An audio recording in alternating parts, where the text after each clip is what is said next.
என்ற அந்த முதற்கூறிலே இன்று இலது என்றலின் ஆன்மா உளது என்பதற்கு எடுத்துக்காட்டு வெண்பா அமைத்து காட்டுகின்றார். 16வது வெண்பா அந்த எடுத்துக்காட்டு வெண்பா. அன்று அன்று என நின்று அனைத்தும் விட்டு அஞ்செழுத்தாய் நின்று ஒன்று உளது அதுவே நீ அனைத்தும் நின்று இன்று தர்ப்பணம் போல் காட்டலால் சார் மாயை நீ அல்லை தற்பரமும் அல்லை தனி என்பதாக அந்த எடுத்துக்காட்டு வெண்பாவிலே எது ஆன்மா அன்று அன்று அன்றுன்னு கழித்து சொன்னதோ அந்த கழித்து சொல்லுகின்ற அதுதான் அந்த ஆன்மா. ஆகவே எவையெல்லாம் ஆன்மாக்கள் இல்லை என்பதாக பிரித்து பிரித்து காட்டியதோ அவைதான் அந்த அறிவுதான் ஆன்மா என்பதாக அமைத்துக் கொள்ளுதல் வேண்டும். இஃது ஆன்மா அன்று இஃது ஆன்மா அன்று என்று ஒவ்வொன்றாக கழித்து அங்கனம் இல்லை என்னும் அறிவுடனே கூறிக்கொண்டு நிற்கும் ஓர் அறிவு உள்ளதாதலின் அவ்வறிவே ஆன்மாவாகும். அந்த அறிவையும் சூனிய ஆன்மவாதிகள் சூனியம் என்று கூறினால் அப்படி அறிகின்ற அறிவையே அவன் சூனியம்னு சொல்லிட்டா என்ன சொல்றது அப்படின்னார். அதற்கு ஒரு உதாரணம் சொல்றார். என் தாய் மலடி என்பதோடு இப்ப இதை விட அந்த சூன்யான்மவாதிகளை அவர் மறுப்பதற்கு வேற ஒன்றோ அவர் சொல்லல. ஒன்னே ஒன்று சொன்னார். நீ இப்படி சொல்ற அந்த லாஜிக் எப்படி இருக்குன்னா என்னுடைய தாய் மலடி. எவ்வளவு கான்ட்ராடிக்டான ஸ்டேட்மெண்ட். என்னுடைய தாய்ன்னு சொல்லிட்டாலே அவள் குழந்தையை பெற்றவள். குழந்தையை பெறாதவளுக்கு தான் மலடின்னு பேரு.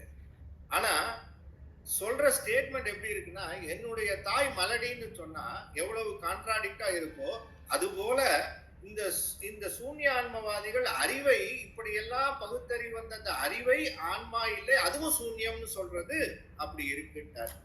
இரண்டாம் கூறு எனது உடல் என்றலின் ஆன்மா உளது என்பதற்கு எடுத்துக்காட்டு வெண்பா அமைக்கிறார். எனது என்ற மாட்டின் எனதலாது எண்ணாது உனது அலாத உன் கை கால் யாக்கை எனது என்றும் என் அறிவது என்றும் உரைத்தது நீ நிற்றிகான் உன்னில் அவை வேறாம் உணர். ஆகவே நான் பருத்தேன் நான் சிறுத்தேன் என்று கூறுவது உடல் இயல்புகளை உயிர்க்கு ஏற்றி உரைப்பது போல என்பதனாலே என் உடம்பு என் கை என் கால் என்று வேற்றுமை படவே அனைவரும் வழங்குகின்றனர். எனவே உடம்புக்கு வேறாக ஆன்மா என்ற ஒன்று என்பதை அறிகின்ற அந்த நிலையிலே இதை நீ உணர். அவை வேறாம் உணர்.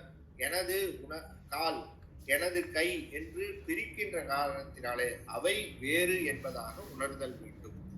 ஐம்புலன் அறிதலின் ஆன்மா உளது என்பதற்கு எடுத்துக்காட்டு வெண்பா 18. ஒன்று அறிந்தது ஒன்று அறியாதாகி. நாம முன்ன சொன்ன கருத்து தான். உடல் மன்னி அன்றும் புலனாய் அவ்வஞ்செழுத்தை ஒன்று அறிதல் உள்ளதே ஆகில் அது நீ தனித்தனி கண்டு உள்ளல் அவை ஒன்றல்லை ஓர். ஆகவே இந்த 5 புலன்களையும் சொல்லுகின்ற பொழுது அன்றும் புலன் அப்படின்னு சொல்றார். அன்றும் புலன்னா மாறுபட்டு தனக்குள்ளேயே மாறுபட்டு நிற்கின்ற புலன். ஒன்று ஒன்றை அறியாது. ஆகவே வள்ளல் பெருமான் சொல்வார். திருவண்ணாமலைக்கு போகின்ற பொழுது வள்ளல் பெருமான் சொல்றார். அந்த திருவண்ணாமலையை பார்த்து சொல்லுகின்றார். வாதுசை புலனால் வருந்துதல் செய்கின்றேன் வருந்துரா வண்ணம் தாது செய்பவனே அருணையங்கோயில் சந்நிதிக்கு யான் வர அருளே என்று திருவண்ணாமலைக்கு நான் வர வேண்டும் என்பதாக சொன்னால் பெருமானே நீ எனக்கு அந்த பெருமானை உத்தரவு தர வேண்டும். ஆகவே அவர் உத்தரவு கொடுத்தால் மட்டும்தான் நான் உன்னை தரிசனம் செய்ய முடியும். எனக்கு தடையாக இருப்பது எது தெரியுமா? வாதுசை புலனால் வருந்துதல் செய்கின்றேன். அப்படி இந்த புலன்கள் என்று சொல்லக்கூடிய புலன்கள் என்பது ஒன்றுக்கு ஒன்று பகையானது. பகைன்னு சொன்னா இந்த கண் என்று சொல்லக்கூடியது அது ஒரு பக்கம் இழுக்கும், காது ஒரு பக்கம் ஓசையில இழுக்கும், நாற்றம் என்பது ஒரு வாசனையை ஒரு பக்கம் இழுக்கும், உடல் என்ற மெய்யுணர்வு ஒரு பக்கம் இழுக்கும். இப்படி எல்லாம் பக்கமும் இழுத்து கொண்டு 5 புலன்களினாலே 5 வகையாக அன்றும் புலன் 5 என்று அமைத்து காட்டி, ஆய் அவ்வைந்தெழுத்தை அப்படி செவி, மெய், கண், வாய், மூக்கு என்ற ஐம்பொருள் ஒவ்வொரு புலனை அறியும் என்பதும் அனைவருக்கும் உடன்பாடு. அவைகள் உடல் போல சடம் ஆகையாலும் அவைகளே ஆன்மாவாகும் என்ற இந்திரிய ஆன்மவாதிகளுடைய அந்த கொள்கையை மறுத்து கூறியது இந்த 3வது நூற்பா. நான்காவது கூறு ஒடுக்கம் அறிதலின் ஆன்மா உள்ளது என்பதற்கு 19வது வெண்பாவிலே அவ்வுடலின் நின்று உயிர்ப்ப ஐம்பொறிகள் தாம் கிடப்ப செவ்விதின் அவ்வுடலில் சென்று அடங்கி அவ்வுடலின் வேறு ஒன்று கொண்டு விளையாடி மீண்டு அதனை மாறல் உடல் நீ அல்லை மற்று. ஆகவே ஆன்மா என்று சொல்லக்கூடிய அந்த ஆன்மாவானது நனவின் கண் கனவு உண்டாம் என்றும் கண்டிலம் என்றும் நிற்பது உளது ஆகலின் அதுவே அவ் ஆன்மாவாம் என்றது. எனவே சூக்கும சரீரம் என்பது நுண்ணுடம்பு என்று சொல்லக்கூடிய நுண்ணுடம்பு. இந்த நுண்ணுடம்பு எதனால் ஆக்கப்பட்டது என்பதாக சொன்னால் அதுவும் மாயா காரியம்தான். ஓசை, ஊறு, ஒளி, சுவை, நாற்றம் ஆகிய 5 தன்மாத்திரைகள், மனம், புத்தி, அகங்காரமாகிய அந்த கரணம் 3 இது சேர்ந்ததுதான் குறியட்டகாயம் என்று சொல்லக்கூடிய சூக்கும சரீரம். சூக்கும சரீரத்திற்கு குறியட்டகாயம் என்று பெயர். அப்ப குறியட்டகாயம் 5 அந்த அட்டம் என்பதாக சொன்னால் 8 காரியங்களினால் புரியப்பட்டது. 8 வகை மாயா காரியங்களினால் ஆக்கப்பட்டது இந்த சூக்கும தேகம். சூக்கும தேகத்தினுடைய காம்போசிஷன் என்ன அப்படின்னு சொன்னா அது 5 என்று சொல்லக்கூடிய 5 தன்மாத்திரைகள் ஆகிய சுவை, ஒளி, ஊர், ஓசை, நாற்றம், அந்த கரணங்களாக இருக்கக்கூடிய அந்த கரணங்களிலே சித்தம் தவிர மனம், புத்தி, அகங்காரமாகி இவை 3ம் சேர்ந்ததுதான் இந்த சூக்கும தேகம். இதைதான் நாம கனவுல பார்க்கிறோம்.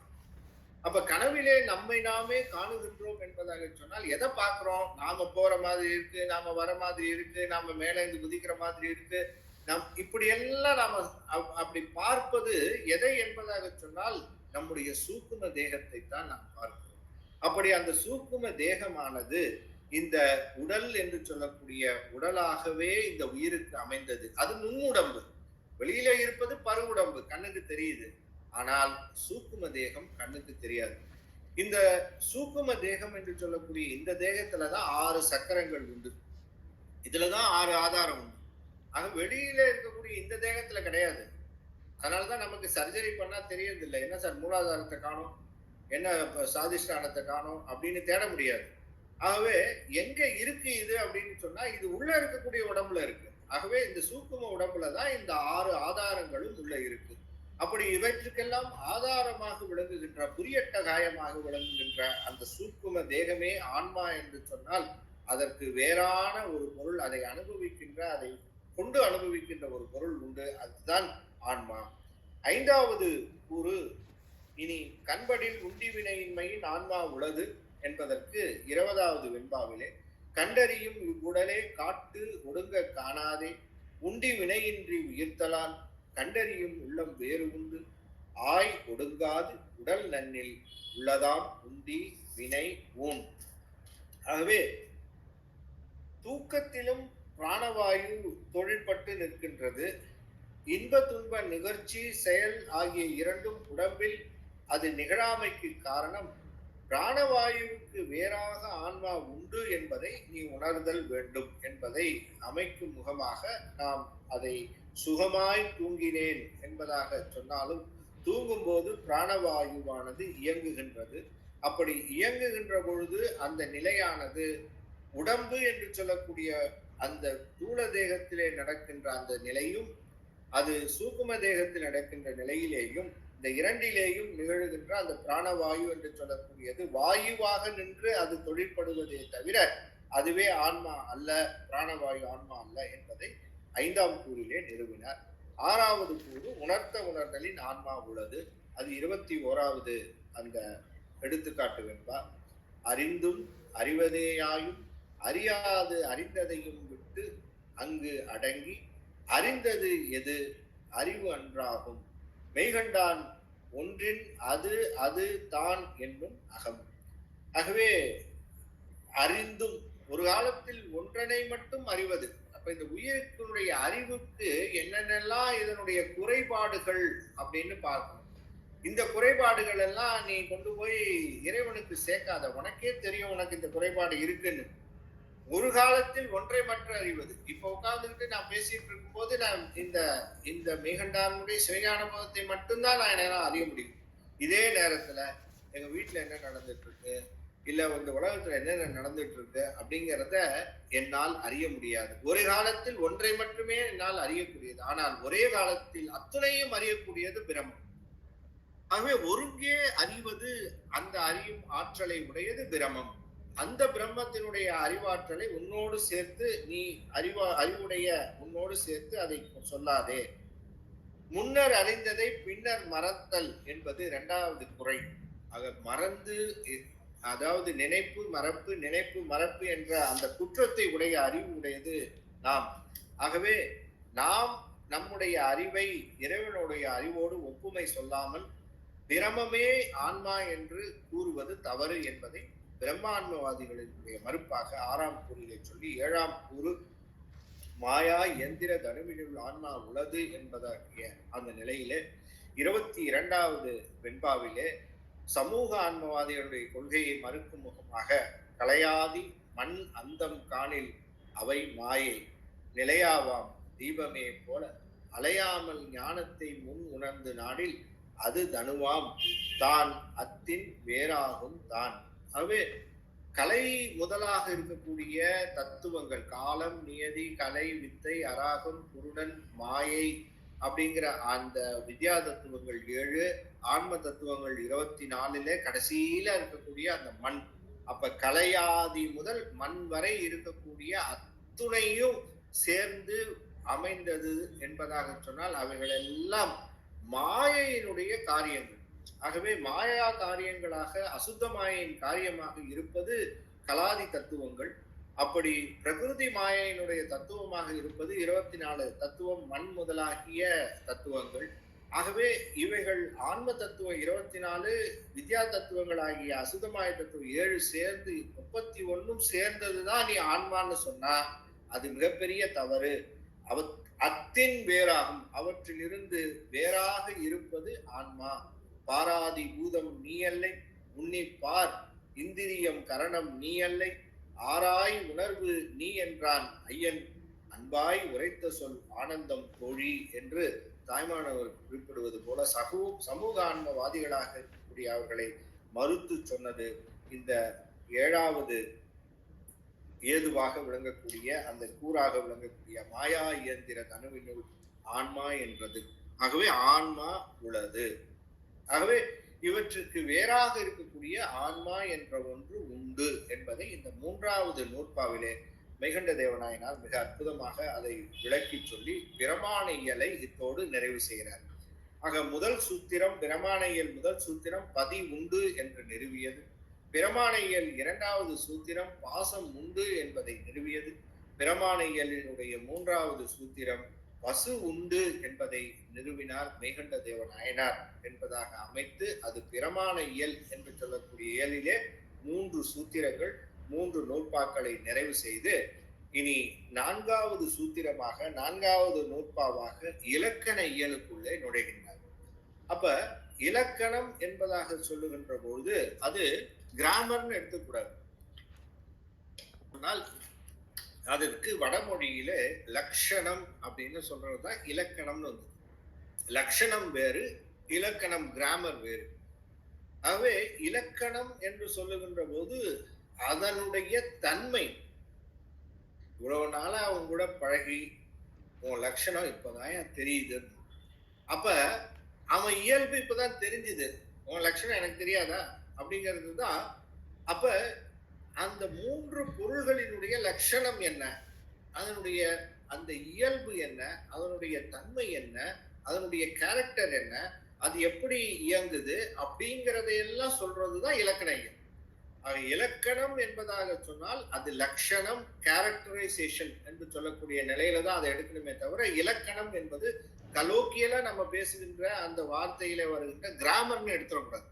ஆகவே இலக்கண இயல் என்பதாக சொல்லுகின்ற பொழுது அதற்கு பதி என்று சொல்லக்கூடிய பதியை சொல்லி பாசத்தை நிறுவி பசுவை நிறுவியவர் நிரல் நிறையாக இலக்கணம் சொல்லுகின்ற போது முதல்ல என்ன சொல்லியிருக்கணும்? பதிய சொல்லணும், பாசத்தை சொல்லணும், அப்புறம் பசுவினுடைய இலக்கணத்தை சொல்லணும். ஆனா அப்படியே நிரல் நிறையாக எதிர் நிரல் நிறையாக மாற்றுகின்றார்.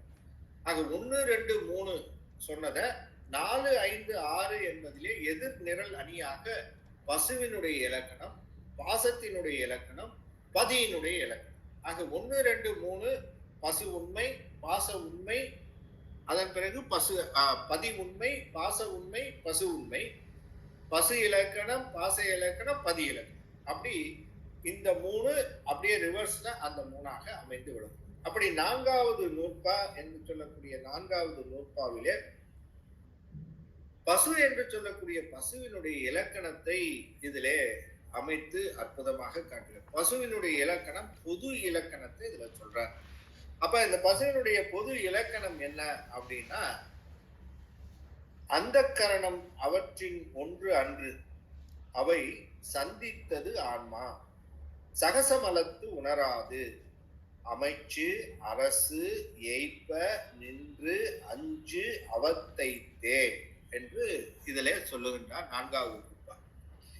இந்த 4வது நூற்பாவை சொல்லுகின்ற பொழுது 7 அந்த ஆன்மவாதிகளினுடைய கொள்கையை மறுத்து வந்தவர் 8வதா ஒருத்தர் இருக்கிறார். அவரு அந்த கரண ஆன்மவாதிகள்னு சொல்லி அவங்களையும் அந்த நூற்பாவிலே, அதாவது 3வது நூற்பாவிலேயே மறுத்திருக்கலாம் நம்முடைய மெய்கண்ட தேவநாயனார். ஆனால் அதை 4வது நூற்பாவில அவர்களை மறுப்பதற்கு என்ன காரணம் அப்படின்னா, இந்த அந்த கரண ஆன்மவாதிகளை மறுத்து ஆன்மா இயல்பு சொல்றார். காரணம், இந்த அந்த கரணத்தோடு தொடர்பு உடையது இந்த ஆன்மா, அதுதான் அதனுடைய இயல்பு. இந்த அந்த கரணங்களோடு கூடியும் இந்த அந்த கரணங்களோடு பிரிந்தும் இந்த ஆன்மாவானது 5 அவத்தைகளை அது அடைகின்றது என்கின்ற காரணத்தினாலே, அந்த தொடர்பின் காரணமாக 8வதாக சொல்லுகின்ற அந்த கரண ஆன்மவாதிகளை மறுப்பதை இந்த சூத்திரத்திலேயே வைத்து மறுத்து, தொடர்புடைய காரணத்தினாலே அந்த கரண ஆன்மவாதிகளை மறுத்தும் அந்த கரணங்களோடு இந்த உயிர் கூடியும் பிரிந்தும் நிற்பதுவே இதனுடைய அவத்தை நிலை என்பதை காட்டும் முகமாகவும் இந்த அந்த கரணத்தை இந்த நூற்பாவிலே சேர்த்து அமைத்தார் என்பதாக நம்முடைய சிவஞான முனிவர் அற்புதமாக குறிப்பிடுகின்றார். ஆகவே அந்த கரணங்கள் என்று சொல்லக்கூடிய அந்த கரணங்கள் 3ஆம் நூற்பா ஆன்மா உண்டு என்று கூறப்பெற்றது. முதல் பொருள். 2வது, ஆன்மா அடையும் அவத்தைகள் சுருக்கமாக கூறப்பட்டன. 3வது. இந்த 3வது பாயிண்ட் 4ஆம் நூற்பாவில் அவத்தைகள் விரிவாக கூறப்படுகின்றன. ஆதலால் இதுவும் அது எனப்பட்டது என்று அந்த தொடர்பு 3க்கும் 4க்கும் இருக்கக்கூடிய அந்த 3வது நூற்பாக்கும் 4வது நூற்பாக்கும் இருக்கக்கூடிய தொடர்பை சொல்லுகிறார். ஆக அந்த கரணம் என்பது என்ன? அந்த கரணம் என்பது சொல்லுவது என்ற பொழுது அது மனம், புத்தி, சித்தம், அகங்காரம் என்று சொல்லக்கூடிய இந்த 4ம் அந்த கரணம் என்று சொல்லப்படுது. இந்த அந்த கரணங்கள் என்று சொல்லக்கூடிய இவைகளை ஆன்மா, எப்படி சூக்கும தேகத்தை ஆன்மான்னு சொன்னாங்களோ அது போல இந்த அந்த கரணம் என்பது ரொம்ப ரொம்ப நுண்ணிய நிலை உடையது, இந்த ஆன்மாவிற்கு மிக நெருக்கமானது. ஆகவே இந்த அந்த கரணங்களையே ஆன்மா என்பதாக ஒரு சாரர், ஒரு கொள்கையினர் அமைத்துக் கொண்டனர். ஆகவே இந்த அந்த கரணங்கள் ஆன்மா அல்ல என்று நம்முடைய மெய்கண்ட தேவநாயனார் அவர்களை மறுக்கின்றார். அப்படி மறுப்பதற்கு எப்படி புலன் வழியாக அந்த 5 புலன்கள் எப்படி சுவை வழி ஊர் ஓசை நாட்டம் என்பதை மறுத்தாரோ அதே லாஜிக்ல இவர்களையும் மறுக்கின்றார். ஆன்மா இந்த அந்த கரணங்களை பற்றி சொல்லுகின்ற போது இதை எடுத்துக்காட்டு வெண்பாக்களிலே மிக அழகாக ஒன்றொன்றாக அந்த அந்த கரணம் ஆன்மா இல்லை என்பதாக அமைத்து காட்டும் முகமாக அமைக்கிறார். பொதுவாக சொல்லுகின்ற பொழுது அந்த கரணம் அவற்றின் ஒன்று அன்று அப்படின்னு பிரிச்சுட்டாரு. ஆகவே அந்த கரண ஆன்மவாதிகள் என்று சொல்லக்கூடியவர்கள் அந்த கரணத்தையே ஆன்மான்னு சொல்றாங்க. அது அன்று. அவை சந்தித்தது ஆன்மா. அவை சந்தித்தது என்பதாக சொல்லுகின்ற போது இந்த ஆன்மாக்கள் என்று சொல்லக்கூடியது இந்த அந்த கரணங்களோடு மனதோடு கூடும், புத்தியோடு கூடும், சித்தத்தோடு கூடும். இந்த புத்தியோடு கூடுகின்ற நிலையிலே அவை அடைகின்ற நிலைகள் அப்படின்னு அமைகின்ற போது அந்த கரணத்தோடு சந்திக்கின்ற அந்த செய்தியை சொல்லுகின்ற பொழுது இதுல 3 காட்சிகளை நமக்கு அதை வைத்து நமக்கு விளக்குகின்றார்கள். ஒன்று வாயிற்காட்சி, இரண்டாவது மானத காட்சி, மூன்றாவது தன்வேதனை காட்சி.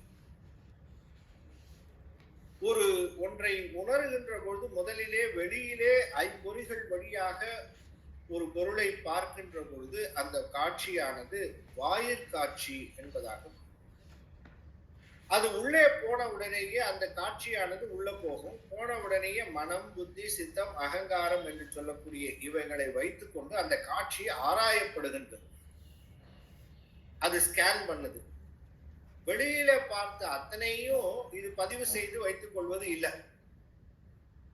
அப்படி வெளியில வர்றதுல சிலதை இந்த ஆன்மா இது தேவையோ எது தேவையில்லையோ அதை மட்டும் அதை ஆராயுது. அப்படி ஆராய்கின்ற பொழுது அதற்கு துணையாக இருப்பது உள்ளுக்குள்ள அடுத்த ஸ்டேஜ் மானத காட்சி.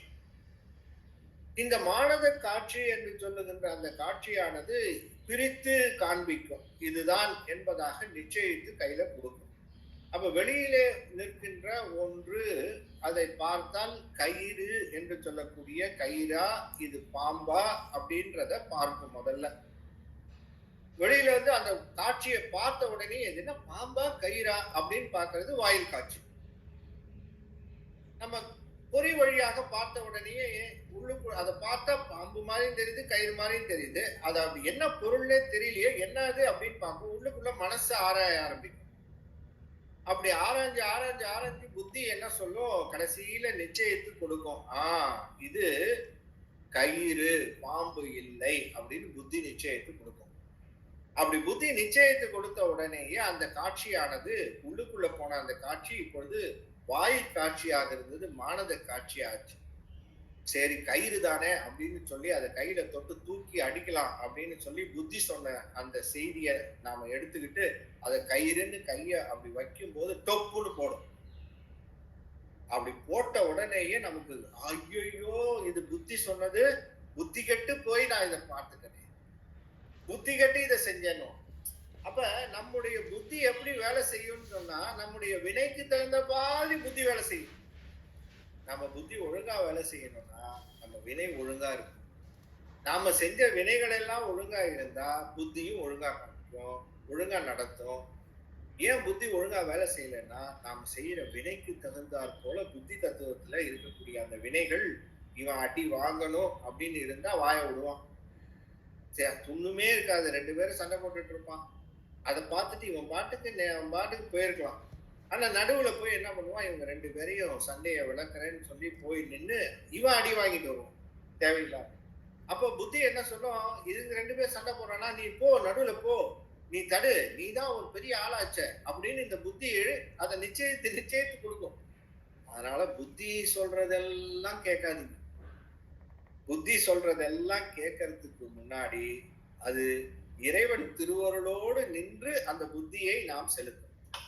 அதனாலதான் இந்த புத்தி சொல்றது எல்லாம் நம்ம கேட்டு செஞ்சோம்னு சொன்னா அது துன்பமா முடியும், சில சமயம் இன்பமா முடியும். காரணம் நமக்கு நல்வினையும் இருக்கு, தீவினையும் இருக்கு. அதெல்லாம் புத்தி தத்துவத்துலதான் பற்றுகோடாக இருக்கு.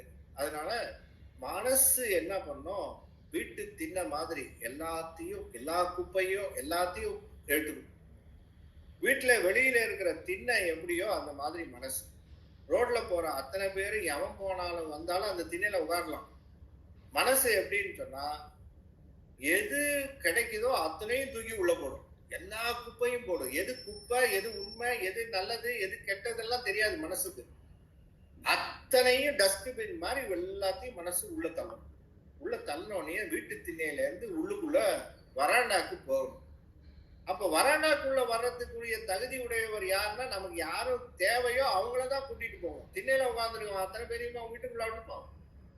அப்படி இந்த இந்த புத்தி என்று சொல்லக்கூடிய இந்த மனம் என்று சொல்லக்கூடியது அடுத்ததாக இருக்கக்கூடிய சித்தத்திற்கு எடுத்துட்டு போகும்.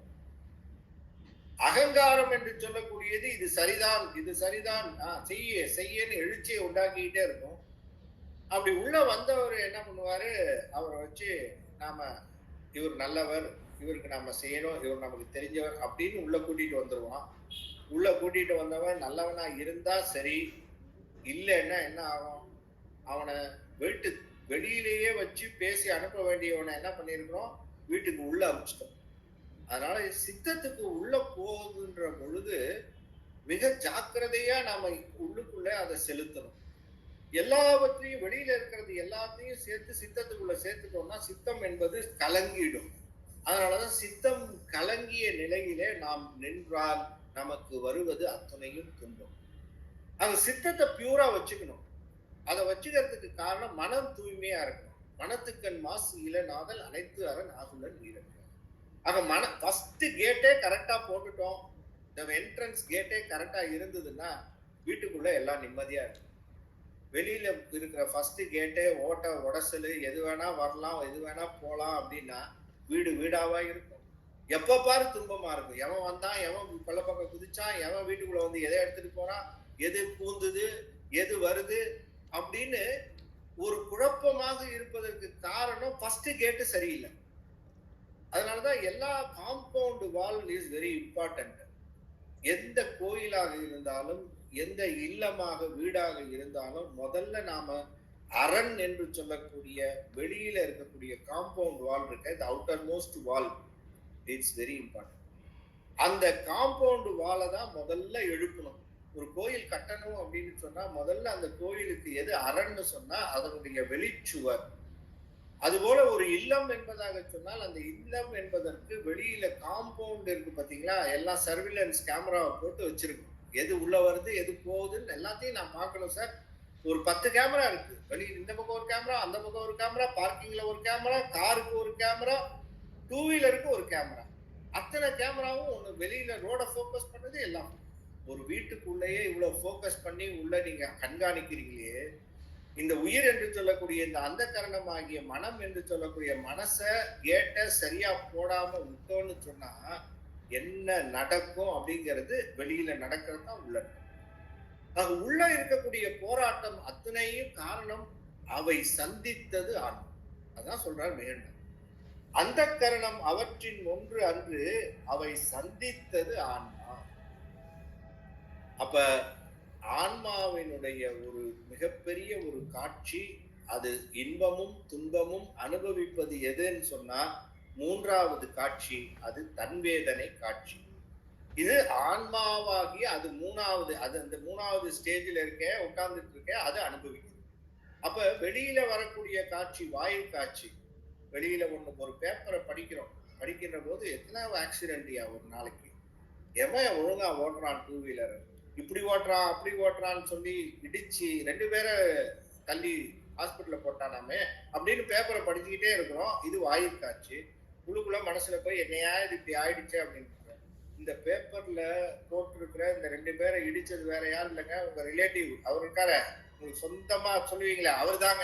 ஐயோ அவரானுவான். இவ்வளவு நேரம் படிக்கும் போது ருசியா படிச்சேன், இன்ட்ரெஸ்டா படிச்சேன், செய்தின்னு படிச்சேன். இதெல்லாம் என்னுடைய மனத காட்சி, வாயிற்காட்சி. உள்ளுக்குள்ள போனோன்னு ஐயோ அடிச்சது இவரா அப்படின்னு எனக்கு என்ன அஃபெக்ட் பண்ணது பாருங்க.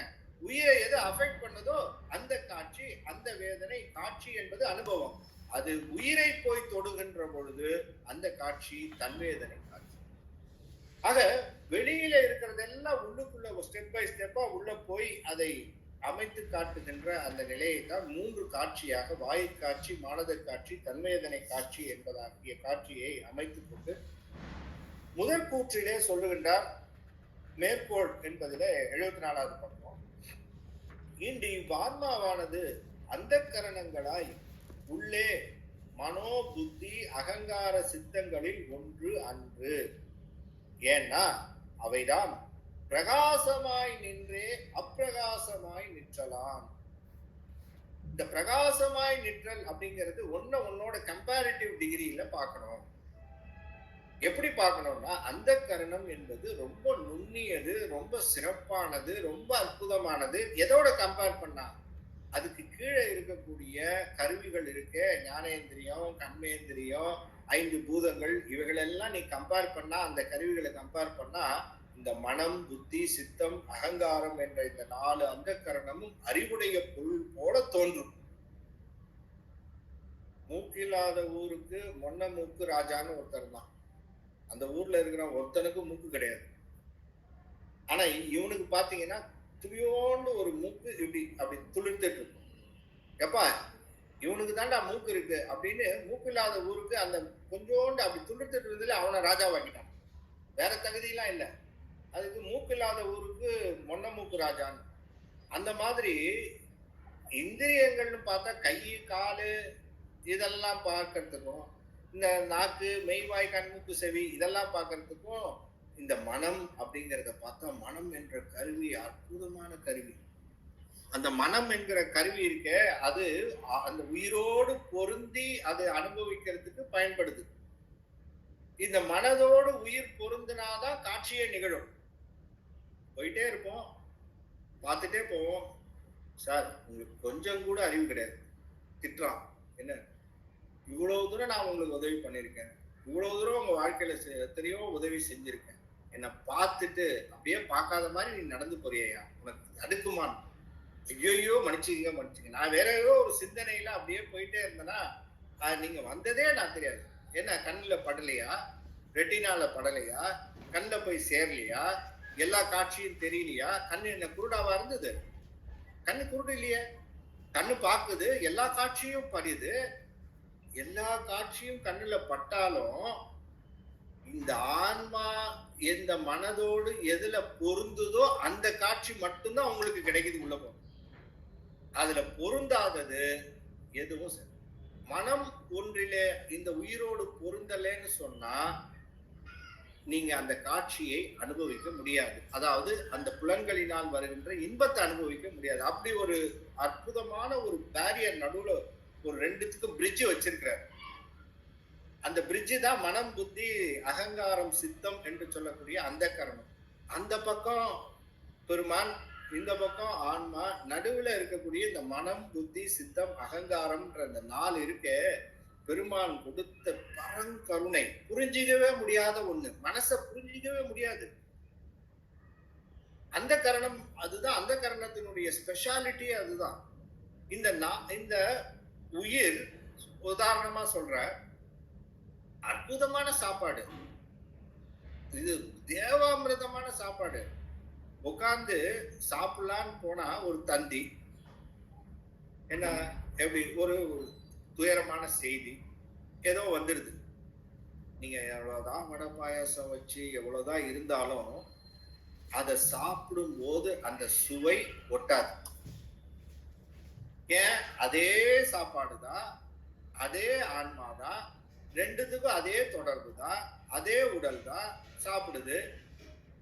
ஏன் சுவை தெரியல, சுவையை அனுபவிக்க முடியல அப்படின்னா மனம் அதுல ஒன்று. எதெல்லாம் மனம் ஒன்றி அதை ஒத்துழைச்சு கொடுக்குதோ அப்பதான் இந்த அனுபவம் நிகழும். ஆகவே இந்த மனம் என்று சொல்லக்கூடிய மனம், புத்தி, அகங்கார, சித்தம் என்பது அதனுடைய ஃபங்க்ஷனை பார்த்தா, அதனுடைய ஒரு நுணுக்கமான அந்த ஃபங்க்ஷனை பார்த்தா எப்படி இருக்குன்னா, மனம் என்பது தெளிந்தால்தான் இந்த உடலுக்கு வருகிற நோயை எத்தனை நோயா இருந்தாலும் எத்தனை இதா இருந்தாலும் குணப்படுத்திடலாம். எவ்வளவு எக்யூப்மெண்ட் வந்துருச்சு, எவ்வளவு டெக்னாலஜி வந்துருச்சு, எத்தனையோ வந்துருச்சு. உடலுக்கு வருகின்ற நோய் அத்தனையும் குணப்படுத்தி விடலாம் என்று சொல்லக்கூடிய அளவுக்கு விஞ்ஞானம் உயர்ந்துருச்சு. ஆனால் மனதிற்கு வருகின்ற நோயை குணப்படுத்துறதுக்கு எந்த விஞ்ஞானத்தாலையும் முடியாது. அது இறைவனுடைய திருவருளும் அந்த குருவருளும் இருந்தால் மட்டும்தான் மனநோயை நிறைவு. அதுதான் பெருமான் வச்சிருக்கிறார். மனசு நோயாளியா இருக்கக்கூடிய ஒருவனை நீங்க எவ்வளவு பெரிய டாக்டரை வச்சு என்ன பண்ணுங்க, ஒன்றும் நடக்காது. காரணம் அந்த அந்த கரணத்தினுடைய அந்த பவர்ஃபுல்லான அந்த கருவி அதுதான். ஆகவே என் மனம், புத்தி, அகங்காரம், சித்தம் என்று சொல்லக்கூடிய இந்த நாலுத்த பார்க்கிற போது, ஐயோ இவ்வளவு ஒரு அறிவாற்றல் உடைய இவ்வளவு ஒரு நிலையிலே பெருமான் நமக்கு கொடுத்திருக்கிறாரே அந்த கருவிகள், இவைகளெல்லாம் சேர்ந்த இந்த கருவிகள் இருக்கிறதே, இவைகள் அறிவுடைய கருவி போல அல்லவா தோன்றுகின்றது தோணிடுமா. அதனாலதான் அவைதான் பிரகாசமாய் நின்று அப்பிரகாசமாய் நிற்றலாம் அப்படின்னு சொல்றோம். ஏண்டார் பாருங்க, அப்பா நீ மற்ற கருவிகள் எல்லாம் பார்க்கிறப்ப இந்த மனம் புத்தி ஆகிற சித்தருக்குப்பா அது பிரகாசமான கருவி, சூப்பர் அப்படின்ற. ஆனா என்ன ஐயா, அதுவும் ஒரு ஜடப்பொருள் தான் ஐயா அந்த கரணம் அப்படின்னு. சரி என்ன பண்றது அப்படின்ற மாதிரி இறைவன் அதை படைச்சிட்டார். அந்த கருவியை படைச்சிருக்காரு பாருங்க. எந்த சாப்ட்வேர் எந்த ஹார்ட்வேராலையும் முடியாத ஒரு டெக்னாலஜி அதுல வச்சிருக்கிறார் ப்ரோக்ராமிங். மனம், அகங்காரம், புத்தி, சித்தம் அப்படிங்கிற அந்த ஃபங்க்ஷன் இருக்கு, அந்த கோடிங், இந்த ப்ரோக்ராமிங் ஆன்மாவோடு சேர்ந்து அது அனுபவிக்கின்ற அந்த வெளிப்பொருளோடு சேர்ந்து, வெளியில இருக்கிறது சாப்ட்வேர், உள்ளுக்குள்ள ஹார்ட்வேர், ரெண்டுத்தையும் சேர்ந்து அனுபவிக்கின்ற ஆன்மா. இதை அனுபவிக்கிறதுக்கு ஒரு ப்ரோக்ராம் எழுதி வச்சிருக்கிறார். இந்த மனம், அகங்கார, புத்தி, சித்தம் என்ற அந்த நாளும் அந்த ஃபங்க்ஷனிங் இருக்கு. இதுதான் இந்த லாஜிக் ஒர்க் ஆகிற இந்த லாஜிக் இருக்கு, எந்த கொம்பனாலும் யாராலையும் கண்டுபிடிக்கும். அதுதான் இறைவனுடைய அந்த பிரகாசமாய் நிற்கின்ற கருவிகள் இந்த நாள். இந்த நாளினுடைய ஃபங்க்ஷன் எப்படி அமைக்கிறார், எப்படி அதை வச்சு அதை ஆன்மாவை இது பண்றார் அப்படின்னு பார்க்கின்ற பொழுது அதை புகழ்றார் மெய்கண்டார். அவைதான் பிரகாசமாய் நின்றே அப்பிரகாசமாய் நிற்றலாம். சரி என்ன பண்றது, இப்படி ஒரு கருவியை கொடுத்துட்டாரே, இதை நம்ம எவ்வளவு தூரம் புகழ்ந்து சொல்லலாமோ சொல்லிடலாம். ஏன்னா அந்த கை காலு இதெல்லாம் ரொம்ப ஒரு ஒரு எல்லாத்துக்கும் படைச்சு கொடுத்துட்டாரு, அதெல்லாம் ஒரு பெரிய விஷயம் இல்லை அவருக்கு. இருந்தாலும் உள்ளுக்குள்ள அந்த கரணம்ங்கிறத ஒண்ணு போட்டிருக்கிறாரு. ஆஹா என்ன அற்புதமான கருவி, என்ன அற்புதமான அவைதான் அந்த பிரகாசமாய் நின்று அப்படின்னு எடுத்துக்காட்டிய அந்த நிலை. மனம் ஆதியால் உணர்தல் மண்ணு புலன்கள், மனம் ஆதி மண்புலனின் அல்லன், மனமேல் உதித்தது ஒன்றை உள்ளம் உணர்தல் அதனில் உதிக்கும் கடல் திரையை ஒத்து என்று 23வது வெண்பாவில எடுத்துக்காட்டு. வெண்பா 1 மொத்த பாடல்ல 23வது வெண்பா. மண்ணு புலன்கள் ஐம்பொறிகளால் வாங்கி தரப்பெற்று புறத்தே நிலை பெற்றுள்ள ஐம்புலன்களாகும் உள்ளம் உணர்தல் ஆன்மா உணர்வது மனமேல் உதித்த ஒன்றை, மனதிற்கு மேலே உள்ள புத்தியின் கண் தோன்றிய ஐம்புலன்களின் பயனாகிய இன்ப துன்பங்களின் பயன் ஒன்றையே கடல் திரையை ஒத்து உதிக்கும் ஐம்பொறிகளினால் ஏற்படும் பொது உணர்வும் அந்த கரணங்களால் ஏற்படும் சிறப்பு உணர்வும் கடலின் கண் எழுந்த அலைகள் தொடர்ச்சியாக ஒன்றன் பின் ஒன்றாக கரையை அடைதல் போல ஆன்மாவை அடையும். அதனால் மனம் ஆதி மண் புலனின், மனம் முதலிய அந்த கரணங்கள் ஐம்பொறிகளின் வேறாதல் போல அல்லன், ஆன்மாவும் மனம் முதலிய அந்த கரணங்களில் ஒன்று அல்லன், வேறாவான் என்பதை அமைத்து அந்த வாயு காட்சி, மானதர் காட்சி, தன்வேதனை காட்சி என்பதை எடுத்துக்காட்டி, எடுத்துக்காட்டு வெண்பா 2 24வது வெண்பா. சிந்தித்தாய் சித்தம் தெளியாதாய் ஆங்காரம் குந்தியாய் ஆய்ந்து மனமாகி பந்தித்து வெவ்வேறு தானே துணிந்து உள்ளம் இவ்வேறாம் அவ்வேறாம் போதுபோல் ஆங்கு. ஆக போது என்பது கால தத்துவம். இந்த கால தத்துவம் என்பது ஞாயிறு, திங்கள், நட்சத்திரங்கள் இவற்றை கொண்டுதான் காலம் அமைது. ஞாயிறு காலையில உதிச்சானா விடியற்காலை, மாலையில அது மாலை, நடுப்பகல் இப்படின்னு நம்ம சொல்றது எல்லாம் இந்த காலம் எதை சார்ந்து இருக்குன்னா ஞாயிறை சார்ந்தும் திங்களை சார்ந்தும் நட்சத்திரங்களை சார்ந்தும் இருப்பது. ஆனால் கால வேறுபாடுகள் பலவித உணர்வுகளுக்கு உவமையாதல் போல மனம், புத்தி முதலிய அந்த கரணங்களுக்கு ஆன்மா வேறாதல் உவமை. ஆக கால தத்துவம் எப்படி இந்த ஞாயிறு, திங்கள், நட்சத்திரங்களை இவைகளெல்லாம் இவற்றை கொண்டு இயங்குகின்றதோ, இவற்றை கொண்டு அதை காலம் அமைகின்றதோ, அதுபோல ஆன்மா என்ற ஒன்று மனம், புத்தி, அகங்காரம் என்று சொல்லக்கூடிய இந்த ஞாயிறு, திங்கள், நட்சத்திரங்கள் போல இவைகளை கொண்டு இது ஆன்மா அறிவு பெறுகின்றது என்பதை தவிர கால தத்துவம் வேறு, ஞாயிறு, திங்கள், நட்சத்திரங்கள் வேறு, ஆன்மா வேறு, மனம், புத்தி, அகங்காரம் வேறு என்று இந்த உவமையை வச்சு சொல்றாங்க.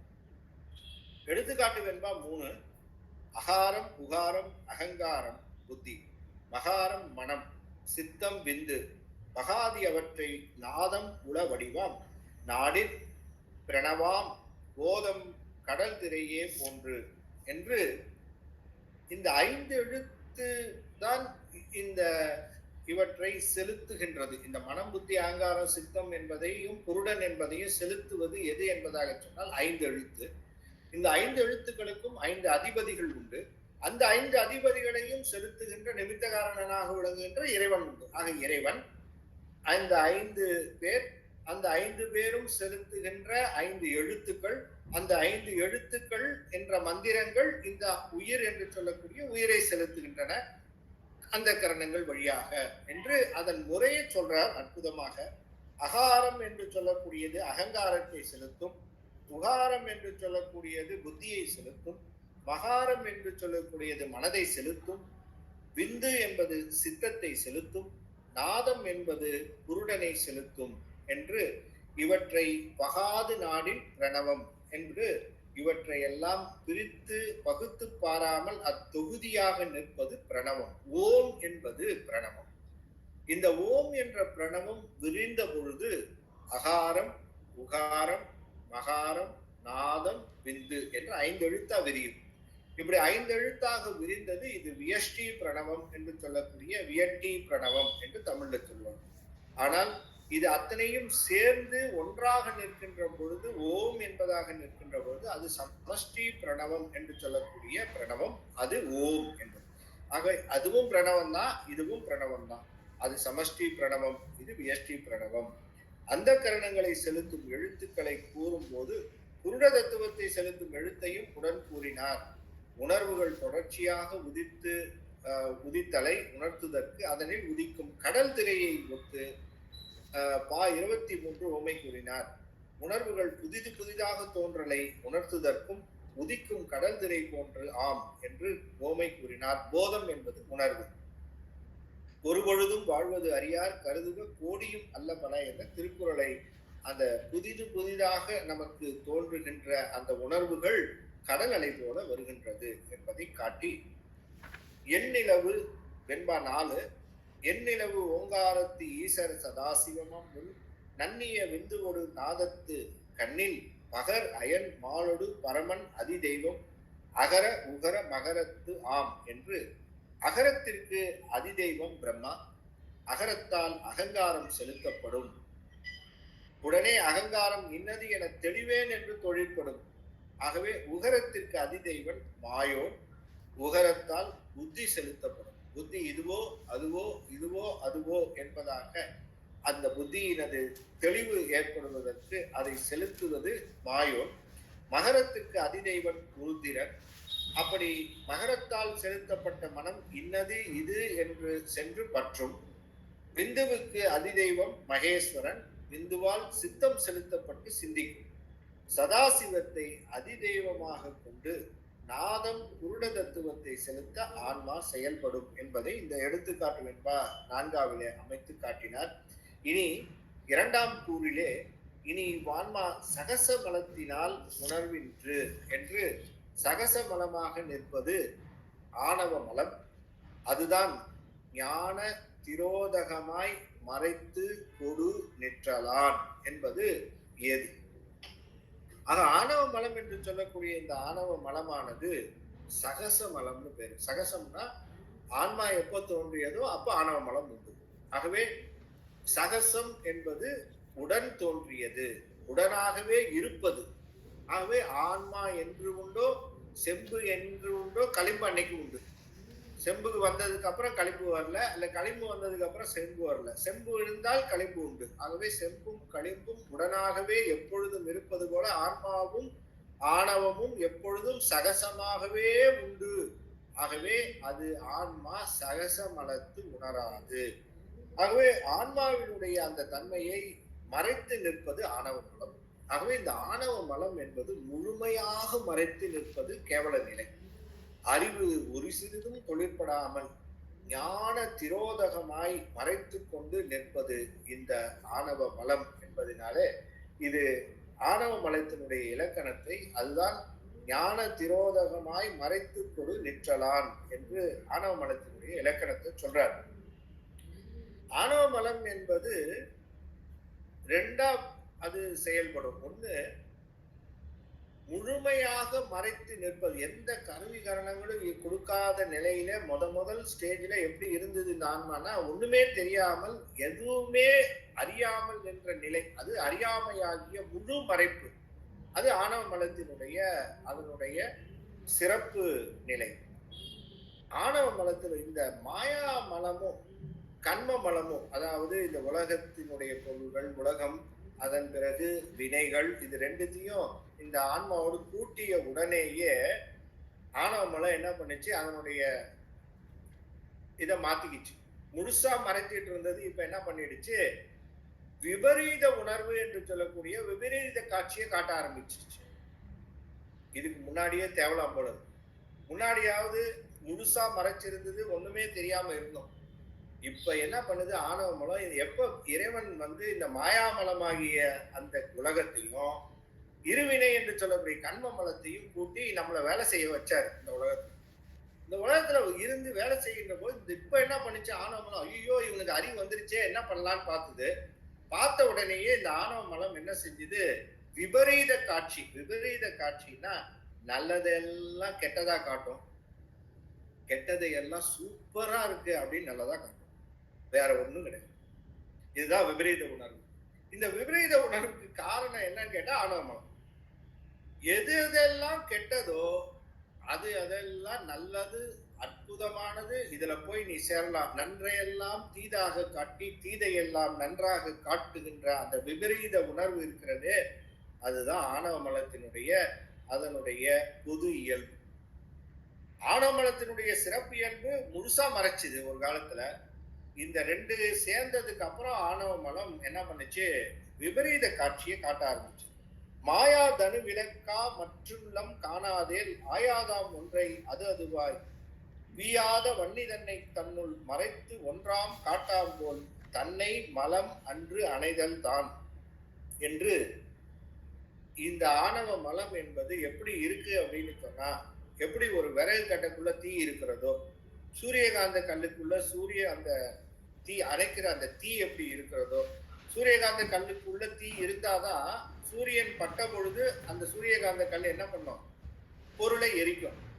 விறகுல தீ இருந்தாதான் பத்திக்கிட்ட உடனே தீ வருது. எங்க இருந்து வந்தது தீ, அந்த விறகுலேயே இருக்குது. அதுபோல ஆன்மாவின் இடத்திலே இந்த ஆணவ மலமானது விறகில் தீ போல, சூரியகாந்த இடத்திலே இருக்கக்கூடிய தீ போல இது மறைந்து இருக்கும் என்பதை காட்டுவது. மூன்றாவது கூறு, இனி வான்மா சாக்கிரம் சொப்பனம் சுழுத்தி துரியம் துரியாதீதமாக உள்ள பஞ்சாவத்தையாய் நிற்கும். 5 அவத்தையை சொல்லி அதுதான் ஆன்மாவினுடைய பொது இயல்பு. ஆன்மாவுடைய பொது இயல்பு என்ன அப்படின்னு சொன்னா, 5 அவத்தைகள் படுவதுதான் ஆன்மாவின். ஆன்மாவினாலே உயிர்னாலே அவஸ்தைப்படுறதுதான் இதனுடைய தன்மை. எப்ப பாரு அவஸ்தைப்பட்டு இருக்கிறது தான் ஆன்மாவினுடைய தன்மையா இருக்கு. அதுல 5 அவத்தை என்று சொல்லக்கூடிய இந்த 5 அவத்தை என்பது நாம கருவிகளோடு கூடுகின்ற பொழுதும் அந்த கருவிகளிலிருந்து பிரிகின்ற போதும், என்கேஜிங் டிஸ்என்கேஜிங். கருவிகளோடு கூடி நிற்கின்ற பொழுது ஆன்மா அதனுடைய தன்மையை அதனுடைய நிலையில இருந்து வேறுபாடு அடையும். அதனால அந்த நிலை 5 நிலைகள். அந்த 5 நிலைகள் என்பது அவத்தை என்பதாக சொல்லப்படும். அதுல கேவலம், சகலம், சுத்தம் 3 இருக்கு. கேவல அவத்தை, சகல அவத்தை, சுத்த அவத்தை. கேவல அவத்தைங்கிறது நாள்தோறும் நாம் படுகின்ற அவத்தை, அது கேவல 5 அவத்தை.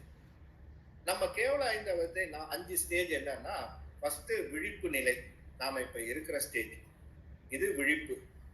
இந்த விழிப்பு நிலையிலே எல்லா கருவிகளும் நம்மோடு சேர்ந்து இருப்பதனால நமக்கு விழிப்பு நிலை என்று சொல்லக்கூடிய, அலர்ட்னஸ் என்று சொல்லக்கூடிய அந்த சாக்கிர நிலை என்று சொல்லக்கூடிய நிலை. இதுக்கு அடுத்த ஸ்டேஜ் என்ன ஆகுதுன்னு கேட்டா கனவு என்று சொல்லக்கூடிய சொப்பனம். எப்பவுமே விழிச்சுக்கிட்டே இருக்க முடியுமா என்ன? எப்பவுமே நாம வந்து விழித்து கொண்டே இருக்கிறோமா என்ன? காலையில இருந்து இரவு வரையிலும் நல்லா விழித்து எல்லா செயலும் செஞ்சுட்டு இருக்கோம். அப்புறம் வண்டி கொஞ்சம் கொஞ்சம் கொஞ்சம் கொஞ்சமா பிரேக் டவுன் ஆகும்.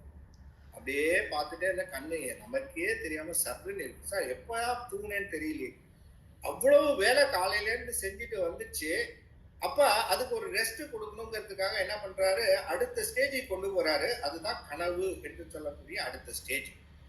இப்ப அந்த ஆன்மா என்ன பண்ணுது, கனவு என்ற ஸ்டேஜுக்கு போனோன்னா வெளியில இருக்கிற அந்த கருவிகள் எல்லாம் கை, காலு, இந்த ஞானேந்திரியம் என்று சொல்லக்கூடிய மெய்வாய், கண்மூக்கு, செவி இதனுடைய தொடர்பெல்லாம் அப்படி டிட்டாச் பண்ணிடுறாரு. அது ஏன்னா அதுதானே நம்ம இதுவரை செஞ்சுட்டு இருந்தோம் காலையில இருந்து. அதுல இருந்து டிஸ்கன்கேஜ் பண்ணி கனவு நிலை என்று சொல்லக்கூடிய கனவு நிலைக்கு இந்த ஆன்மா கீழே இறங்குது. அப்ப சாக்கிரம் என்று சொல்லக்கூடிய நிலையில இந்த நெத்தி பொட்டுல நிற்கும். இங்க நெத்தி பொட்டுல இருக்கக்கூடிய இந்த ஆன்மாவானது அப்படியே இறங்கும். அப்படி கண்ட என்று சொல்லக்கூடிய கழுத்துக்கு வரும். கழுத்துக்கு வந்தோடனே சொப்பனத்துக்கு போயிடும், கனவு நிலைக்கு போயிடும். இப்படி கனவு நிலைக்கு போனது என்ன பண்ணும், அடுத்த ஸ்டேஜ் அப்படியே இறங்கி இருதயம் என்று சொல்லக்கூடிய இருதய ஸ்தானத்துக்கு வரும். இது 3வது ஸ்டேஜ். இது சாக்கிரம், சொப்பனம், சுழுத்தி. அப்பதான் உறக்கம் என்ற நிலை வரும். அப்ப ஆன்மாவானது ஸ்டேஜ் பை ஸ்டேஜா இறங்குது. அப்ப முதல் ஸ்டேஜ் இங்க இருந்த நெற்றி பொட்டு புருவ மத்தியில இருக்கிற ஸ்டேஜ். அப்ப சாக்கிரம் விழிப்பு நிலை. தொண்டைக்கு கண்டத்துக்கு வந்தது. கண்டத்துக்கு வந்த உடனேயே அது கனவு நிலைக்கு போச்சு. கனவு நிலையில இருக்கின்ற பொழுது ஆன்மா உண்மையான உறக்கம் நிகழ்வது இல்லை. கனவு எப்பெல்லாம் வருதோ அந்த ஸ்லீப் எல்லாம் டிஸ்டர்ப் ஸ்லீப்.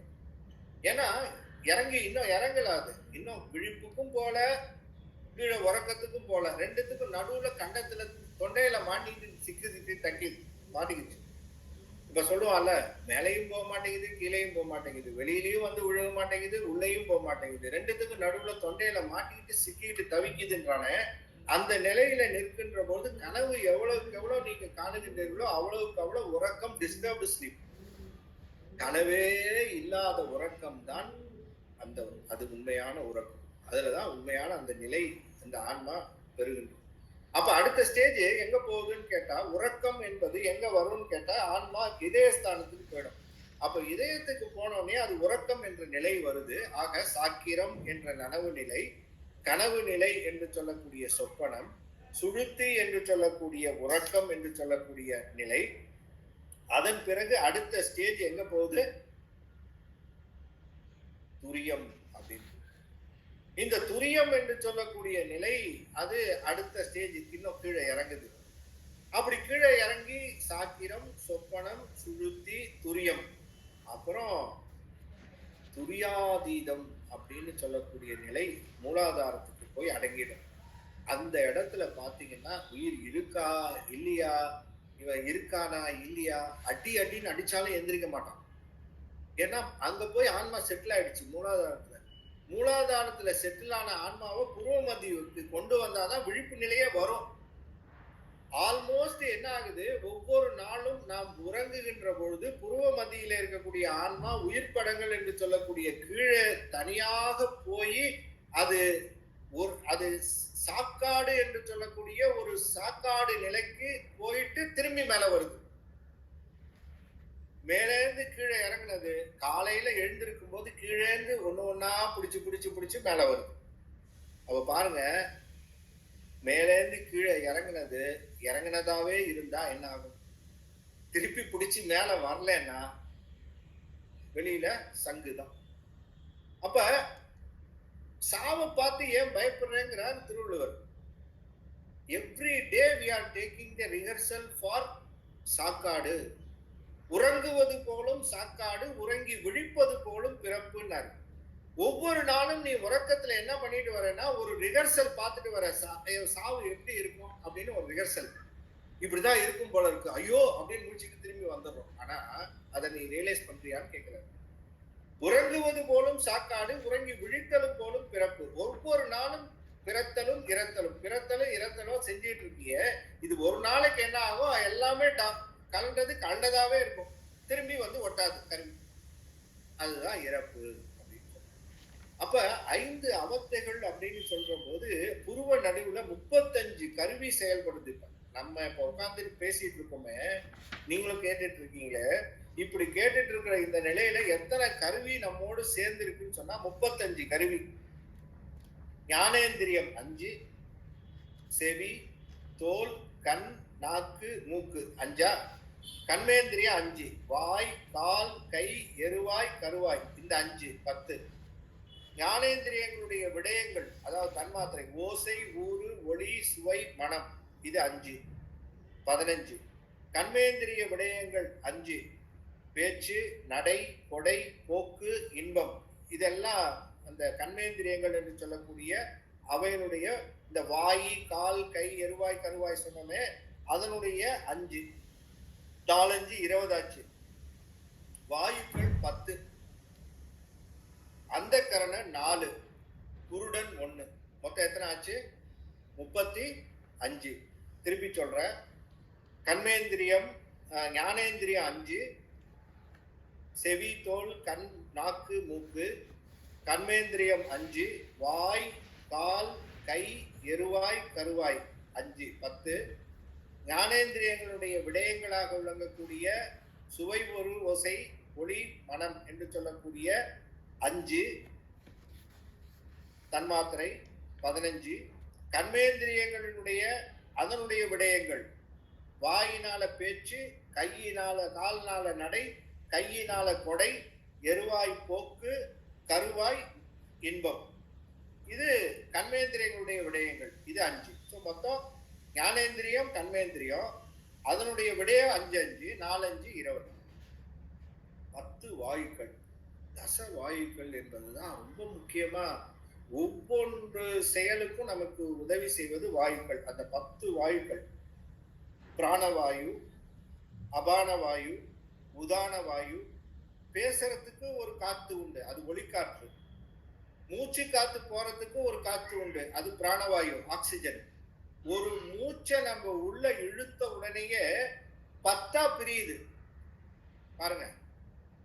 காத்து நீங்க என்னவோ உள்ள போயிட்டு வெளியில விடுறோம்னு நினைச்சிட்டு இருக்கீங்க. ஆனா இந்த காற்றானது மூக்கின் வழியாக உள்ளே போன உடனேயே பெருமான் என்ன பண்ணியிருக்கிறாரு? சிவபெருமான் அதை 10 பிரிச்சிருக்கிறாரு. 10 வாயுவா பிரிச்சு 10 அலோகேஷன் கொடுத்திருக்காரு. 10க்கு 10 செயல். பிராணனாகிய பிராணனே, நீ என்ன பண்ணணும் தெரியுமா? நீ உயிர் காற்று, ஆக்சிஜன். நீ போய் பிளட் கிட்ட எல்லாம் அந்த இதயத்தை பார்த்துக்கோ. அடுத்தது வியானன், இது தொழிற்காற்று. சமானன், உடல்நிலையெல்லாம் அது சமப்படுத்தி வைக்கிறது. இல்ல இது சமப்படுத்தலைன்னா உடனே ஃபீவர் சார், எனக்கு உடம்பெல்லாம் கொதிக்குதுன்றான், சமானன் சரியில்லை. நாகன், தும்மல் வருதே அதுக்கு ஒரு காத்து உண்டு, அதுக்கு நாகன்னு பேரு. கொட்டாவி வருது சார், அதுக்கு எதனால வருது? அதுக்கு ஒரு காத்து, அதுக்கு ஒரு வாயு, அதுதான் கிருகரன் என்பது. கண்ணு இமைச்சு இமைச்சு இமைத்து இமைத்து இமைக்குதே, இமைக்காற்று, இது யார் செய்யறது அப்படின்னா தேவதத்தன்னு ஒரு வாயு. 10 வாயுல ஒருத்தர் பேரு தேவதத்தன். அவர் என்ன பண்றாரு? நீங்க நினைச்சாலும் நினைக்காட்டியும் இந்த கண்ணு இமைக்குது, துடிக்குது, இமைக்குது இமைக்குது இல்லையா? இந்த இமைக்கிறதுக்குன்னு ஒரு காத்து. பாருங்க, 10 காற்றுல ஒரு பிரிவு, ஒரு காற்று தேவதத்தன்ற காற்று இமைத்தலை செய்யுது. கடைசியா ஒரு காத்து இருக்கு, தனஞ்சயன் ஒருத்தர். இந்த தனஞ்சயன் உள்ள போறவர், இந்த தனஞ்சயன் ஒவ்வொரு தடவையும் இந்த தனஞ்சயன் உள்ள போயிட்டு போயிட்டு வர. இப்போ அப்படி சல்லுன்னு மூச்சை இழுத்தோடனே அத்தனை பேர் அந்த 10 பிரிகிறாங்க. ஒரு ஆள் தான் உள்ள போறாரு காத்து. ஆனா பார்த்தா 10 வீரர்கள். அப்படி அந்த 10 வீரர்களும் திருப்பி என்ன பண்றாங்க? ஒன்னா சேர்ந்து அப்படி வெளியில போயிடுறாங்க. இப்படி 1 போகுது, 10 பிரியுது, 10 ஒன்னா சேர்ந்து வெளில வந்தது. இப்படி போகின்ற பொழுது ஒருத்தர் இருக்கிறாரு, அவருக்கு தனஞ்சயன்னு பேரு. இந்த தனஞ்சயன்ற காத்து இருக்க, இவருக்கு வேலையே கிடையாதுங்க. சும்மா வேலை பார்க்குற மாதிரி சில பேர் இருப்பான். ஆட்டம் தான் பெருசா இருக்குமே தவிர ஒரு வேலையும் செய்ய மாட்டான். அவன் பாத்தீங்கன்னா அந்த 10 பேர்ல ஒருத்த மாதிரி இருந்துகிட்டு நானும் வேலை செய்யறேன்னு காட்டுவானே தவிர வேலை செய்யற மாதிரி காட்டுற ஆளுங்க உண்டு, வேலை செய்யற ஆளுங்க உண்டு. 9 பேர் வேலை செய்யறான். இந்த 10வது ஆள் ஒருத்தருக்கான் தனஞ்சயன். இவன் என்ன பண்றான்? உள்ள போறான், வெளியில வரான், உள்ள போறான். ஆனா கூட்டத்தோட கூட்டமா போயிடுறான் உள்ள. எல்லாரோடையும் கூர் பண்ணி நீ சரியா சரியா சரியா எல்லாத்தையும் பார்த்துக்கிட்டு இவன் இவன் என்னடா பண்றான்னா திருப்பி வந்தான். இவன் எதுக்குதான் இவனை வச்சிருக்கீங்க இந்த தனஞ்சயனை? உள்ள போயிட்டு போயிட்டு வரானே, ஆபீஸுக்கு போயிட்டு சைன் போடுறான், அதாவது என்ட்ரிக்கு. வெளியில போனா செக் அவுட் பண்றான், அங்க ஒரு சைன் போடுறான், வந்துடுறான். நடுவுல ஏதாவது வேலை பார்த்துருக்கானான்னு பார்த்தா ஒரு வேலையும் இல்லை தனஞ்சயன். இப்படி ஒருத்தனுக்கு சம்பளம் கொடுத்து வச்சிருக்குமா அப்படின்னு ஒரு கேள்வி. அப்புறம்தான் சொன்னாரு, இல்ல இல்லப்பா இவன் பெரிய ஆளுப்பா, 9 பேர் செய்யாத வேலையை ஒருத்தன் செய்வான். எப்ப செய்வான் சார் அப்படின்னு, இந்த உடலை விட்டு உயிர் பிரிஞ்ச உடனேயே அப்பதான் இவனுக்கு வேலை வரும். இப்படியா? ஆமா, உடல்ல உயிர் இருக்கிற வரையில 9 பேர் வேலை செய்வான். உடம்ப விட்டு உயிர் பிரிஞ்ச உடனேயே வேலை செய்யற ஒரே ஆள் தனஞ்சயன். என்ன பண்ணுவானா, இந்த உடம்ப டீகம்போஸ் பண்ற ஒரு வேலை செய்வது தனஞ்சயன் என்ற ஒரு வீக்கப்படுத்தும்.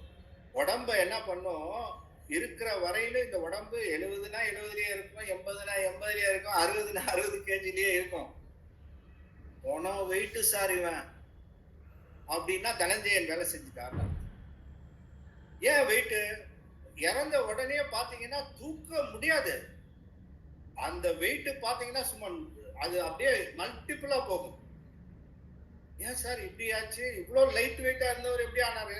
உள்ள தனஞ்சயன் என்ன பண்றாரு, பாடி அப்படியே எக்ஸ்போஸ் பண்ணி வீக்கப்படுத்து.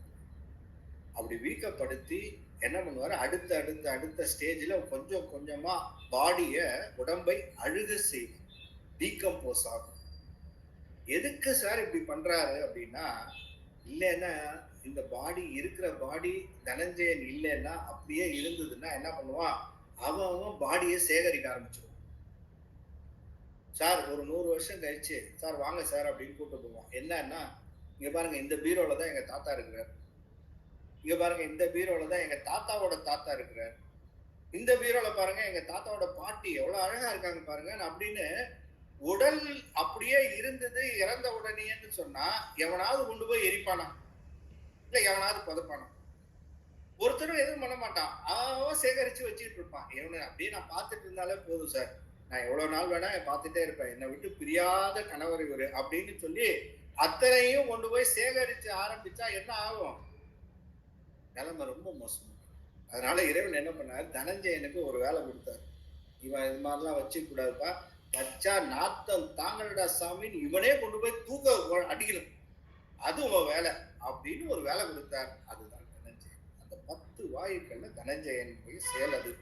அப்படி கேவலத்துல அந்த சுடுத்தி என்று சொல்லக்கூடிய அந்த சுடுத்தி என்ற நிலை அது இதயத்துல நிகழும். இதுல சித்தம், பிராணவாயு, குருடன் இந்த 3 தான் இருக்கும். அதாவது உறக்க நிலையில நம்ம போனோடனே 35 கருவியில இருந்து சர்ன்னு குறைஞ்சு எத்தனை ஆச்சுன்னா, சித்தம், தசவாயுக்கள பிராணவாயு அதாவது உயிர்ப்பு காற்று, குருடன், இவங்க 3 பேர் தான் இருக்காங்க நம்ம கூட. விழிப்பு நிலையில எத்தனையோ பேரு கூட இருந்து, சார் நான் தான் உங்களுக்கு ஆதாரம் சார், நீங்க என்ன வேணா பண்ணுங்க சார், நீங்க அடிங்க நான் பாத்துக்கிறேன்றான் பக்கத்துல இருந்து. இத்தனை பேர் 35 பேர் இருந்தா கூட கொஞ்சம் அப்படி கண்ணை அசந்தா 35 3 ஆயிடுச்சு. எங்கேயா போனீங்க அத்தனை பேரும்? சார் அங்கெல்லாம் நாங்க வர முடியாது சார், நீங்க உங்களத பாத்துங்க, அது நாங்க வெளில இருந்து சொல்லுவோமே தவிர நீங்க வந்துட்டு நீங்க தனியா போற இடத்துக்குலாம் நாங்க வர முடியுமா, எங்களுக்குன்னு கொஞ்சம் ஒரு சேஃப்டி வேணாமா அப்படின்னு 35 பேர் வீராப்பா பேசுவான். நீங்க அவனை நம்பி களத்துல இறங்குனீங்கன்னு வச்சுக்கீங்களேன், கொஞ்சம் உறக்க நிலை அப்படி ஸ்லீப் உறங்கிட்டீங்கன்னா 35 சர்ன்னு குறைஞ்சு 3 கருவி அப்படி தொங்கிட்டு நிக்குது உயிர். 35 கருவியில 35 கயிறுல தொங்க விட்டு கட்டின ஒரு பொருள் எவ்வளவு ஸ்ட்ராங்கா இருக்கும்? 35 கருவியில 35 கயிறுல கட்டியிருக்கும், எல்லாம் 35 கயிறு, அத்தனையும் அருந்து 3 கயிறுல தொங்குது. எப்பா 35ல தொங்குனது இப்ப 3ல தொங்குதே, என்ன ஆகுமோ ஏது ஆகுமோன்னு பார்த்தா அடுத்த ஸ்டேஜ் கேவல துரியம் அப்படிங்கிற நிலை, உந்தி என்று சொல்லக்கூடிய இந்த தொப்புள் இருக்கு பாத்தீங்களா, இதயத்துல இருந்து தொப்புளுக்கு போகும் உயிர். அப்படி போனா 2 கயிறுல தொங்கிட்டு இருக்கும், இந்த எண்டுல ஒண்ணு அந்த எண்டுல ஒண்ணு, ஒரு பிராணன் இன்னொன்னு புருடன். என்ன மூச்சு காத்து போயிட்டு வந்துட்டு இருக்கு சார், அவ்வளவுதான். இழுத்துட்டு கிடக்குது. இது எப்ப நிக்கும்னு சொல்ல முடியல. ஏன்யா அப்படின்னா, இழுத்துக்கிட்டு கிடக்குது சார் 10 நாளா. என்ன மூச்சு காத்து இருக்கு, புருடன் இருக்கு. போவான்னு நினைச்சு நானும் லீவ் போட்டு வந்துட்டேன். நானும் 2 நாளா இருக்கேன். இப்படி இருக்குது அப்படி இருக்குதே தவிர போன பாட்டை காணும் சார் அப்படின்னு இழுபறி கேஸா இருக்கும். அப்ப 2 தொங்கிட்டு இருக்கு. ஒண்ணு பிராணன் என்று சொல்லக்கூடிய உயிர்காற்று, மூச்சு போயிட்டு வந்துட்டு இருக்கு தெரியுது. புருடன் அப்படிங்கிற இந்த உயிர் ஆன்மா, அப்படி அது 2 தொங்கிட்டு இருக்கு. இந்த 2 தத்துவத்துல தொங்கிட்டு இருக்கு, 2 கருவியில தொங்கிட்டு இருக்கு கேவல துரியம். அடுத்த ஸ்டேஜ் துரியாதீதம். இதுதான் மூலாதாரம். பூர்வ மத்தி, கண்டம், உயிர் போச்சு. கண்டத்துல இருந்து எங்க போச்சு? இதயம். இதயத்துல இருந்து உந்திங்கிற தொப்புள் கொடிக்கு போச்சு. 2 ஆள் தொங்கிட்டு இருந்தோம், 2 கருவி. அப்புறம் அதுல இருந்து மூலாதாரம்னு சொல்லக்கூடிய நிலை, அதுதான் கீழே இருக்கக்கூடிய அந்த நிலை, அங்க போச்சு. மூச்சு காத்தே நின்று போச்சு. புருடன் அப்படிங்கிற ஒரு உயிர் மட்டும்தான் அந்த இடத்துல இருக்கும். அது பிராக்ஷன் ஆஃப் செகண்ட் நடக்குது நமக்கு நாள்தோறும். நீங்க இதுல பாத்தீங்கன்னா நமக்கு புருவ மத்தியிலேருந்து கண்டத்துக்கு போவோம், கண்டத்துல இருந்து இதயம் உறக்கத்துக்கு வருவோம். இது வரையிலும் நமக்கு தெரியும். இதுக்கு அடுத்த 2 ஸ்டேஜ் இருக்கு, அந்த உந்தியிலையும் மூலாதாரத்திலையும். அது ரொம்ப பிராக்ஷன் ஆஃப் செகண்ட்ல போயிட்டு வந்துடுறதுனால தெரியறது இல்லை. சில சமயத்துல அது கண்டினியூ ஆச்சுன்னா, ரொம்ப நேரம் கண்டினியூ ஆச்சுன்னா சுத்தம் அர்த்தம். அப்ப மேலேருந்து கீழே இறங்குகின்ற அந்த அவத்தை சாக்கிரம், சொப்பனம், சுருத்தி, துரியம், துரியாதீதம் என்று சொல்லக்கூடிய இது மேலேந்து கீழே இறங்கினா இது கீழால் அவத்தை. திருப்பி காலையில கீழே இருந்து போனது கீழே வரைக்கும், கீழே இருந்து புடிச்சு மேல வரும்ல, அப்படி மேல போறது மேலால் அவத்தை. இது நாள்தோறும் நடக்கின்ற அவத்தை. இந்த அவத்தைக்கு கேவலாவத்தை.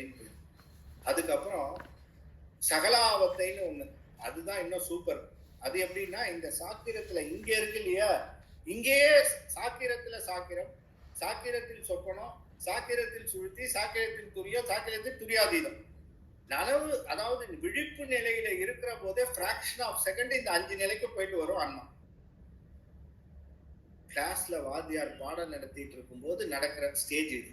நீங்க ரொம்ப நல்லா புரிஞ்சுக்கணும்னு சொன்னா, வாத்தியார் பாடம் நடத்திட்டே இருப்பார், மாணவராகிய மாணவர் பாடத்தை பார்த்துக்கிட்டே இருப்பான். பாடம் ஓடுதுன்னு தான் பேரு, அவரும் இவனை கவனிச்சுட்டே இருக்கான்னு பார்ப்பாரு. கண்ணு மட்டும்தான் பார்த்துட்டு இருக்கோம், பையன் நல்லா சூப்பரா தூங்கிட்டு. சாக்கிரத்தில் சொப்பனம், சாக்கிரத்தில் சுழுத்திக்கு போயிருப்பான். கண்ணு முழிச்சிருக்கான்னு அவர் ஏமாந்துருவாரு. ஆனா உண்மையிலேயே அவன் முழிச்சிருக்கானா? முழித்து கொண்டே தூங்குகின்ற ஒரு கை வந்த கலையை வச்சிருக்கிறான் மாணவன். பார்த்துக்கிட்டே இருப்பான். ஐயோ இப்படி கவனிக்கிறாயா, அப்பா என்னமா நான் பாடம் நடத்துறத கவனி. யாராவது கவனிச்சிங்களா? வச்ச கண்ணு வாங்காம பார்த்துட்டு இருக்கான்னு. வச்ச கண்ணு வாங்காம பார்க்கலையா? அவன் நனவு நிலையிலேயே சாக்கிரத்திலேயே சொப்பனம் போயிட்டான், சாக்கிரத்திலேயே சுருத்தி போயிட்டான். திடீர்னு நமக்கு ஒரு ஷாக்கிங் நியூஸ் வரும். தூங்கிட்டா இருக்கும், தூங்கத்திலேயே போறோம், இல்ல உறக்கத்துக்கு போறோமா, கனவு நிலைக்கு போறோமா? இல்ல. அப்படி அந்த நியூஸ் வந்த உடனேயே நம்மை முழுக்க நம்முடைய மனசை அது பாதிக்கிற நியூஸா இருந்தா அப்படியே மூர்ச்சையாகும்.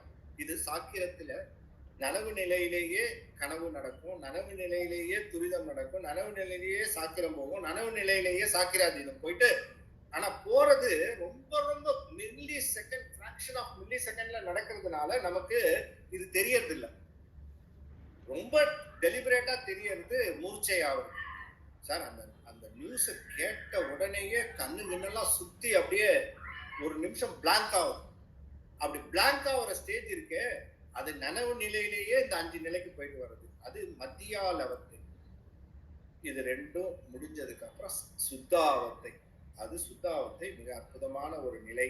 அது நம்ம தனியா பார்க்கலாம் அப்படின்னு சொல்லி, கேவலம், சகலம், சுத்தம் என்ற 3 அவத்தைகளை இந்த ஆன்மா உடைத்து, இதுதான் ஆன்மாவினுடைய பொது இயல்பு.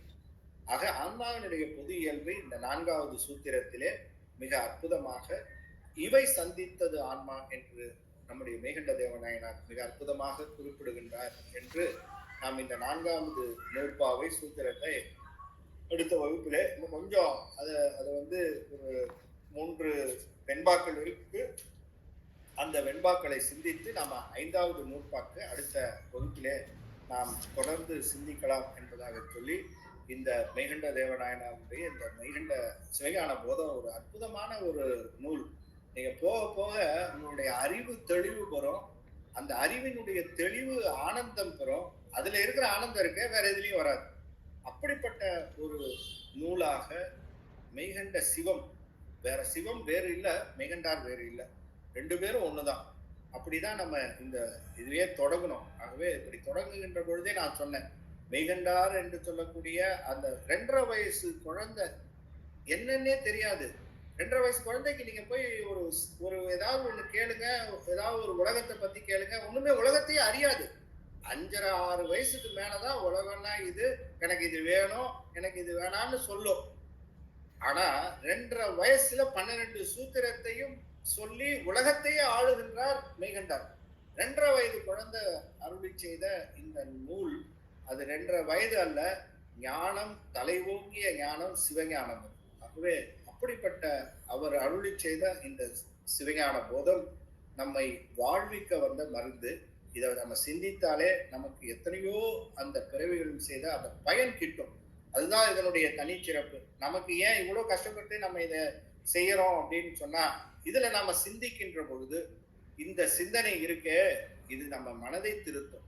எத்தனையோ குப்பையாக இருக்கிற இந்த மனதை இதை செம்மைப்படுத்தி சீர்படுத்துவது இப்படிப்பட்ட இந்த நூல்களை நாம் கேட்டலும் இந்த நூல்களை சிந்தித்தலும் நமக்கு பெரும் பயனாக விளங்குகின்றது. அதை நாம் ஒரு ஒரு வாய்ப்பாக எடுத்துக்கொண்டு நாம் இதை சிந்திச்சோம். ஆகவே இந்த வகுப்பிலே கலந்து கொண்ட அத்தனை பேருக்கும் என்னுடைய நன்றி வணக்கத்தையும் தெரிவித்துக் கொள்கின்றேன். இது மிகச்சிறப்பாக ஒரு ஸ்பெஷல் வகுப்பாக தான் இருந்தது.